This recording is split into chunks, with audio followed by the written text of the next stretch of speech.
What have I done?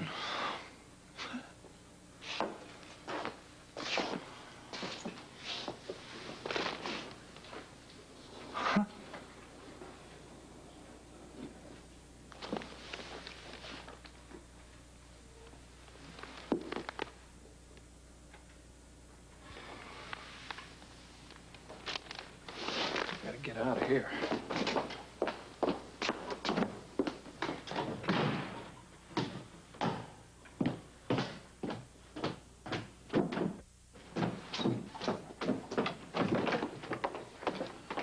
I wasn't coming to your apartment or anything. I know. I see you have your jacket and everything. Well, what are you doing out here? I wanted to tell you. Just look. Will you two pipe down?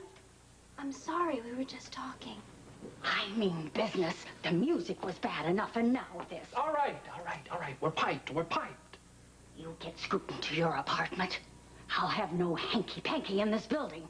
Oh, go back to bed. We're of age. We'll hanky anywhere we want to panky. We ain't hanky-panky-ing tonight. I mean business.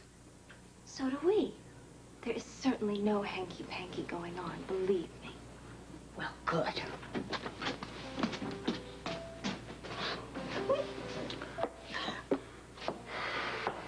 Where are you going? For a walk. Where are you going? For a walk with you. Let's take a drive.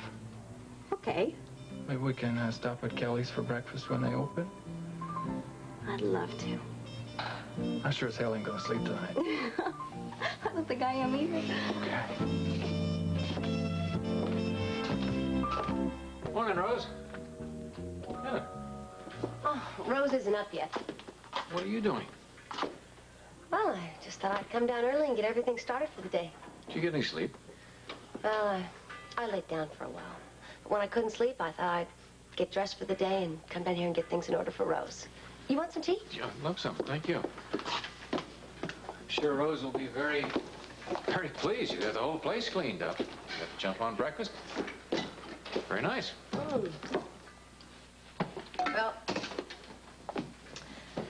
whatever I was in the past, I remember that I wasn't lazy. That I'm sure of. And I heard Joe tell Rose last night that he wanted her to sleep in and forget about the diner this morning. Knowing Rose, I don't think she's going to sleep very late.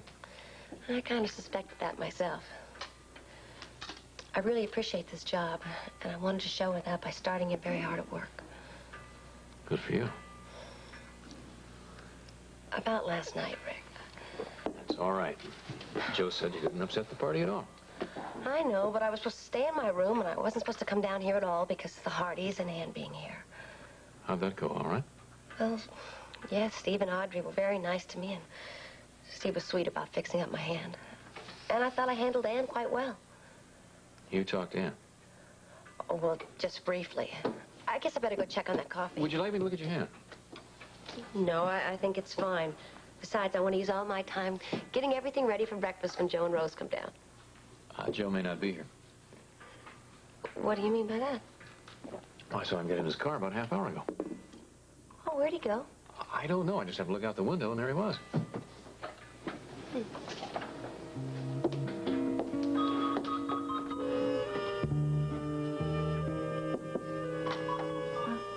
me, Dr. Nelson. Mr. Kelly is outside. Oh, good. Send them in, please. Mr. Kelly? You can come in now. Thank you. I got here as soon as I could, Doctor. I hated to call you so early. I'm glad you were home to get my call. You don't mind me saying so. You look beat. As I mentioned to you on the phone, I've been having quite a time with Sarah. She's regressed badly. You were up all night with her? Most of it, yes. Then her situation is worse than I thought. Well, it's certainly not good. But I'm naturally hoping to bring her around before too long. I can't understand her wanting to see me. Nor can I. I got to know her a little bit, of course, when I came out to visit Heather, but she gave you no reason. None at all. She kept insisting on talking to Joe Kelly. At the moment, Sarah's not in any conditions to have any kind of real therapy to dig into the situation. I thought seeing you might have a calming effect on her. Well, I'll certainly do what I can. I appreciate it. The nurse, Miss Vernon, has been having quite a time with her. So have I. Sarah is a sweet girl. I'm very sorry that this has happened. Thank you, Joe. I appreciate your concern. What I don't understand is why she didn't ask for Heather. Because she has always maintained that Heather is her one true friend.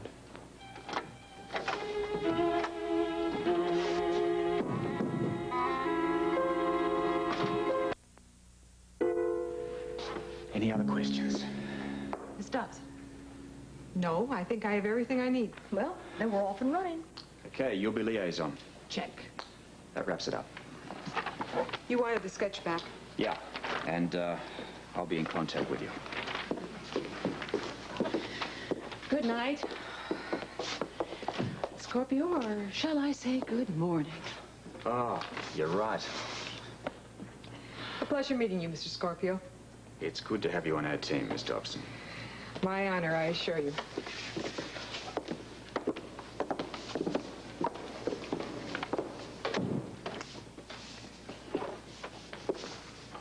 What have I forgotten? Well, Well, what? don't I get a medal? A gold star? Something? For what? I didn't call you Sonny once while they were here. For that, you get a big sloppy kiss. I knew I'd turn you on someday, kid. You are an unholy mess, Yep. Riley. Yeah. Listen, Sonny, I knew it couldn't last. I'm serious now. I want to thank you very much for that lovely evening in the Versailles room. You said you hate it when there's no action. I do, but it was sort of nice just having a relaxing evening, you know. Well, I'm glad you enjoyed it. It was a real pleasure, I tell you. After some of the assignments I've been on recently, oh, some of those jobs kid took me into places that were buckets of blood. The pits, kid, the pits. Ah, yeah. A real nice evening all around. Good to see something other than the dregs of humanity. Riley, I have seen you handle the dregs of humanity all the way up to the international jet set. I know, but somehow this was different, kid. I mean, I wasn't exactly conning those two when I said what I did to them. You mean Luke and Laura? Mm-hmm. They're a lovely couple. Really in love. Look, I'm sorry to diversify from this tender subject, but are you sure Luke went home to stay? From the gleam in their eye, I could tell they were going home to stay. In fact, kid, I practically tucked them into bed myself. You didn't have to go quite that far, Riley. Okay.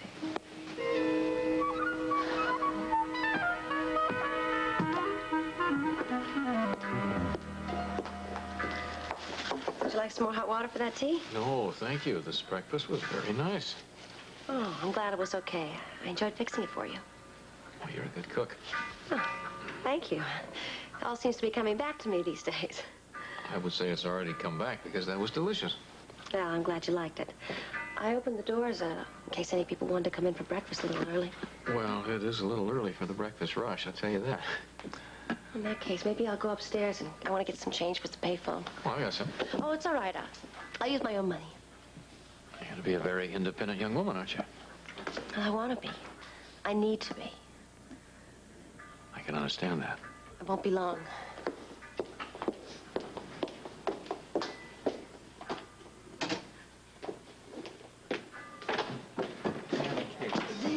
Like a good idea. Hey, Rose! Rose! She hasn't come down yet. Oh, Dad, I didn't think that you'd be down yet either. It's early. Good morning. Morning. Is this the end of the evening or the beginning of a new day? Both, sir. It's also the beginning of a new life. Beg your pardon. May we join you? I'd like to put everything on the line. Luke, maybe... Don't you want your father to know? Of course I do. Great. Then why don't we all sit down? Let's have this out.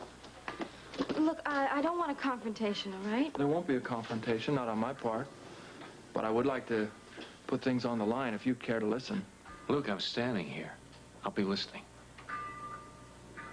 I know that you don't approve of your daughter taking up with Elm Street Spencer. It has nothing to do with your background. It has to do with what happened to my daughter last summer.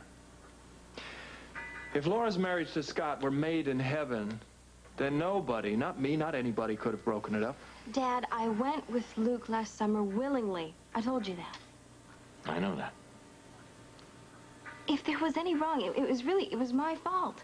Really, the biggest mistake I made was not letting everybody know as soon as we got back that we were really in love.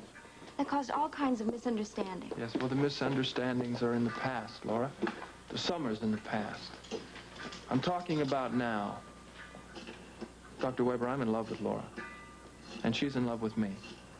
And as soon as we get a couple of things handled, like finding Scott and getting her that divorce, we're going to get married. You may not like it, but that's the way it's going to be. Dr. Nelson, please.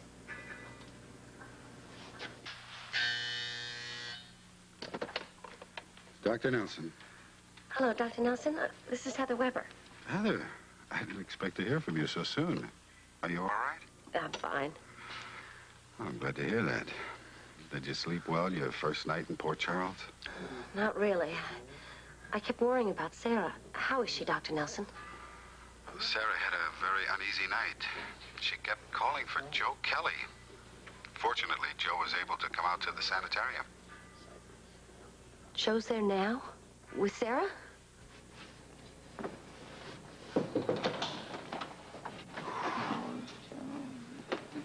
I'm Joe Kelly. Yes, I remember.